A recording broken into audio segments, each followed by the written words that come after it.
Hello, friends. Welcome to Daily Dub. That gentleman on the sidewalk was just terrified by me saying hello, friends. I wish I could have shown it. He went, oh. And I'm like 7 stories up, I think. So, oh well.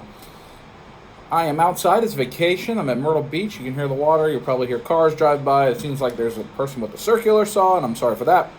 But I wanted to give you a Daily Dub from vacation. And today is an interesting topic.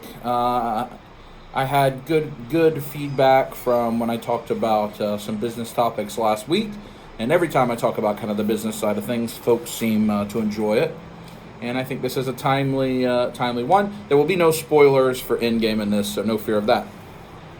So my question is Avengers Endgame breaking all these box office records a good thing? And there's a article from Indiewire, Tom Brueggemann. The title is Avengers Endgame Will Break Records, and That's Bad for Business. That's the article from Indiewire that I'll be talking about in here. I'll put the link in the description. Please go check it out. So you can review the information there. Check it out for yourself. I'm not sure what my opinion is on this. I just think it's something to think about. I think we should all think more critically about certain things, especially in our fandom, because we get caught up in fandom and we don't fully process what the implications are of certain things, because fandom is fanatic and not thinking rationally.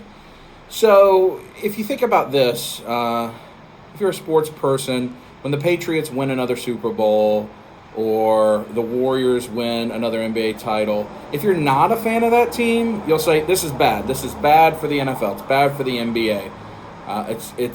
No other teams can compete.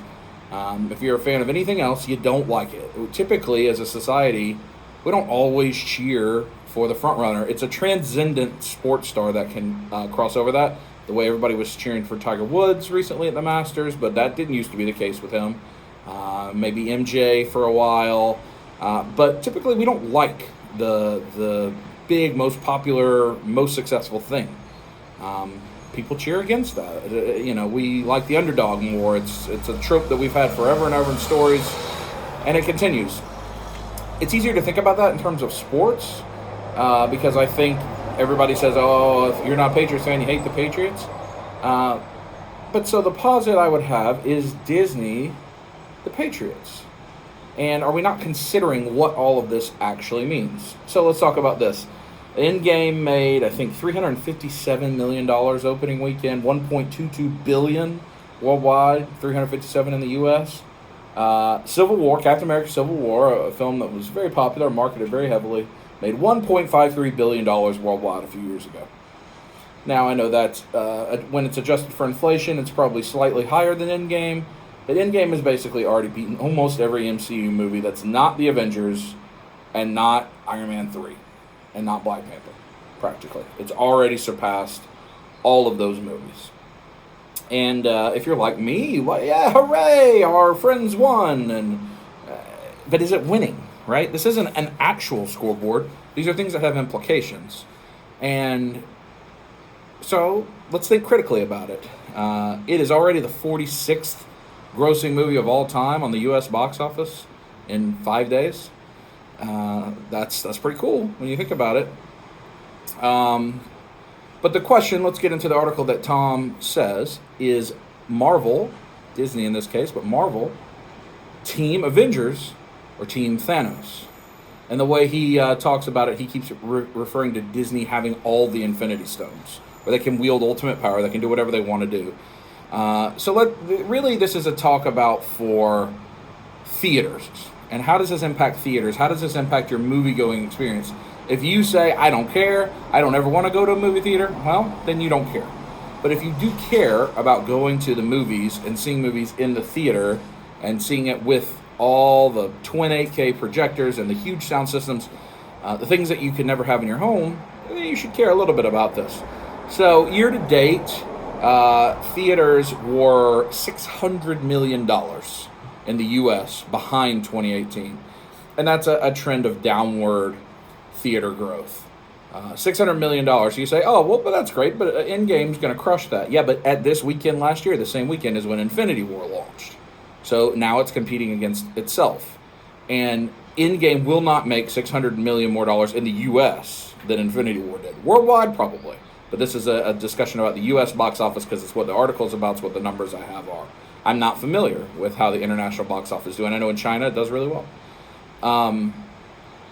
So $600 million behind. That's like a 15% decline year over year. That's not changing from Endgame. It'll get a little bit of a bump probably because Far From Home should outperform Ant-Man and the Wasp, I would think.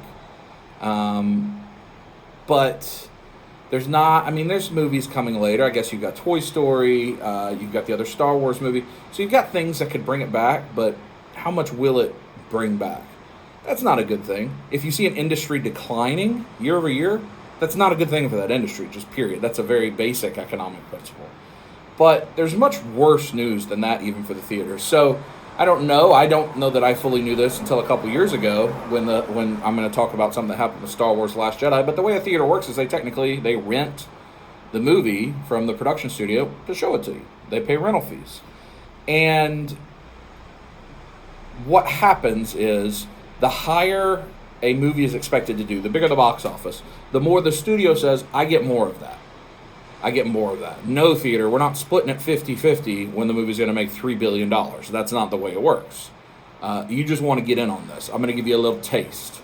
So the amount that theaters get to keep for their rental is less, surprisingly, on a big box office than on smaller ones. So generally speaking, as the article talks about, a theater that shows 15 different movies that all make $50 million will make more money for the theater than showing that Endgame on 15 different screens and Endgame makes the same amount of money, $750 million. A theater will make much more on 15 small movies because of the way that the agreements work. Now, not every theater has the same agreements. Some probably have more power to negotiate than others. But generally speaking, a diverse selection of movies is better for the theater than one big movie. An example of this is Last Jedi. If you paid attention to kind of the business side of geek and nerd news, when Last Jedi came out, Disney had unprecedented terms. They were demanding 65% of the cut from all tickets sold. So think about that. Tickets sold, that means before the theater even gets to pay their expenses, pay the lights and the property and the employees and all that stuff, 65% go away. Not of profits, but of ticket sales go away to Disney. Disney required the movie stay in the theaters, in the number of theaters they put it in, for at least 4 weeks before taking it out. So if you want to open Last Jedi on 8 of your 10 theaters, Disney says you got to keep them there for 4 weeks. Doesn't matter what other movie's coming out. That's what you got to do. And if you break the terms, it's a 5% penalty. It's huge, huge terms. Why can Disney do that? Because Disney owns all the tentpoles right now. When you think about Star Wars and the Pixar movies, and let's just think about this year, Captain Marvel and Avengers. I think Spider-Man's technically distributed by Sony. And you get Star Wars and you get Toy Story, and then Dumbo was out. I'm not sure if The Lion King comes out this year. You've got all these big movies that Disney owns.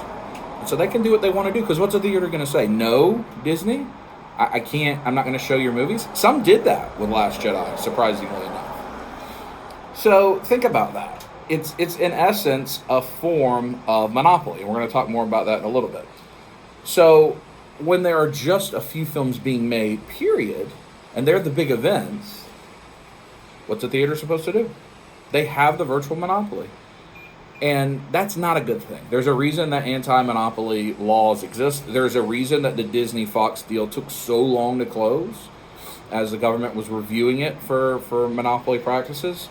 You know, and that's a kind of a different conversation, but the Disney-Fox deal, is that good for us? Like, yeah, sure. I'd love to see, and now we've got a generator, or what appears to be, I don't know what that is. That is a BMW 3 Series that appears to have a cherry bomb muffler. Why you'd put a cherry bomb muffler on a Beamer? I don't know. Too cool for school, I guess.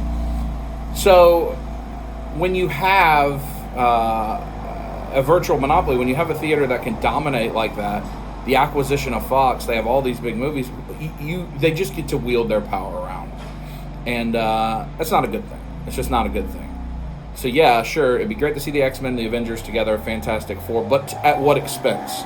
All of this is assuming that Disney keeps making good movies. What if the MC movies become bad? I don't say it's not possible. All the superhero genres eventually have petered out. So, is that a good thing? The other thing is, it crushes related movies in the same genre. So follow me here. I think a lot of people thought Alita the Battle Angel was good. Nobody went to see it. It didn't make very much money. It doesn't stand a chance. Because nerddom represents a tiny little sliver of the pie of this probably $3 billion Endgame's going to make. Most of that is the general public that is going to the event movie, the same people that went to see Die Hard years ago, the same people that went to see Batman years ago, the same people that went to see Titanic years ago. The event movie. I'm going to go to see this movie because that's what everybody's doing. I'm going to go to see it. I want to follow it. I'm surprised at the number of people I know in my life that went to see Endgame, and I assumed had seen all the movies, and don't. They just see the Avengers movies or something like that. They don't go see all the movies. They didn't even know all those other movies existed. They don't understand that the X-Men is not part of the same thing. They don't know any of that. A lot more people than you'd think. And so because of that, they go to the safe thing. We do that a lot. There's a reason chains exist. There's a reason people go to McDonald's, because it's safe. I know what it is. It's an expected thing. Joe's Burger Shop, I don't know what that is. I don't feel like taking a chance today. That same thing is happening. So the more comic book or sci-fi or whatever, big tent poles, big budgets, the smaller ones, they take a hit. Hellboy does terrible. I don't know if it was good or not. I didn't take a chance on it. I should, but I didn't. Alita, I didn't see. I didn't take a chance on it. Mortal Engines, I think it was Peter Jackson movie. Looked pretty good in the trailer. I never went to see it because I got to save my money so I can see Endgame and Endgame again and Endgame again, and in the biggest, baddest theater. Is that good for the theater industry? Is that good for us as viewers? That's a question to think about. Another thing, and we talked about this with the monoculture, it creates that monoculture, and I'm not sure that it's going to exist after Star Wars. I'm not sure the MCU will remain big enough, but right now we've had a monoculture in the theater where all the movies being made by either sequels or franchises, all of it. 60% of the box office, the article says, is being made by sequels or franchises. What happens if they fall off? What happens if they're not good anymore? What happens? Is it a good thing? Once you get to a third and a fourth movie of a franchise, typically not very good. Compare that to TV that has a vast landscape right now of all kinds of different things, original IPs, all over the place. There's a lot for you to choose from. I think a lot of that is what's leading to the decline of the box office. If you're not into the MCU right now or Star Wars, what do you go to see at the movies? There's not a lot to go see. You think about movies like, I can't think of it right now, but the movie where people couldn't hear and it was almost a silent movie. That movie was brilliant. It didn't cost much to make. I don't think it had a big expectation. Eventually, will that movie even be able to find its way into a theater? Apparently, it's just the interstate now, beachfront, for some reason. I don't know. I don't know the answer to that. Will those movies start to fade away? Will they never get made because theaters only want to make big movies? And that's the next point. The more big event films that the studios say, I can make all my money right here, and these 3 movies every year. You know what they stopped doing? Making 20 movies in a year, taking chances on things. Some of the greatest movies that we've ever had are because a studio took a chance. I don't know that The Matrix gets made today. You'd say, well, yeah, it probably does because it fits the genre of what's popular. But back in the 90s, it didn't. And it got made. Somebody took a chance on it. Would it get made today? Would a movie like that, that is unusual, get made today?